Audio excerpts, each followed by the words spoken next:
जी बिल्कुल, इस वक्त मैं मौजूद हूँ सिटी कोर्ट में ज़हरा काज़मी केस के हवाले से। 29 अगस्त कल का दिन इंतहाई अहम था, क्योंकि कल जो है वो चालान मंजूर हो गया था।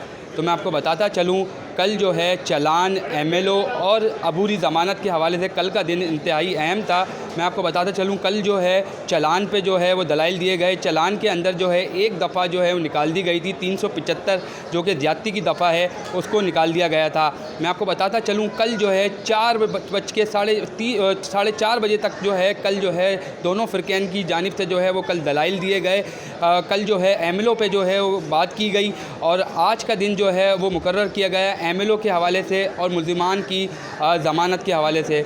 ये जो मुल्ज़िमान जो है अपने अबूरी ज़मानत पे थे, इनमें तोसी कर दी गई थी, मुस्तरद कर दी जा रही थी, लेकिन आज का दिन बताया जा रहा है कि आज का दिन इंतहाई अहम है। आज जो है ये घर जाएंगे या जेल जाएंगे या इनकी दरख्वास्त मुस्तरद होती है, आज जो है इस पर फ़ैसला होगा। मैं आपको बता चलूँ, एमएलओ पे जो है आज बात होगी। एमएलओ के हवाले से भी हो सकता है आज कोई जो है अच्छी और बड़ी ख़बर कमरा अदालत से आए। तो आज का दिन इंतहाई अहम है। 12 बजे का जो है वो टाइम है केस समात का, और 12 बजे देखते हैं कि इन दोनों समातों के ऊपर जो है क्या बड़े फ़ैसले आते हैं, कोर्ट की जानिब से क्या बड़ा हुक्मनामा जारी होता है। जी।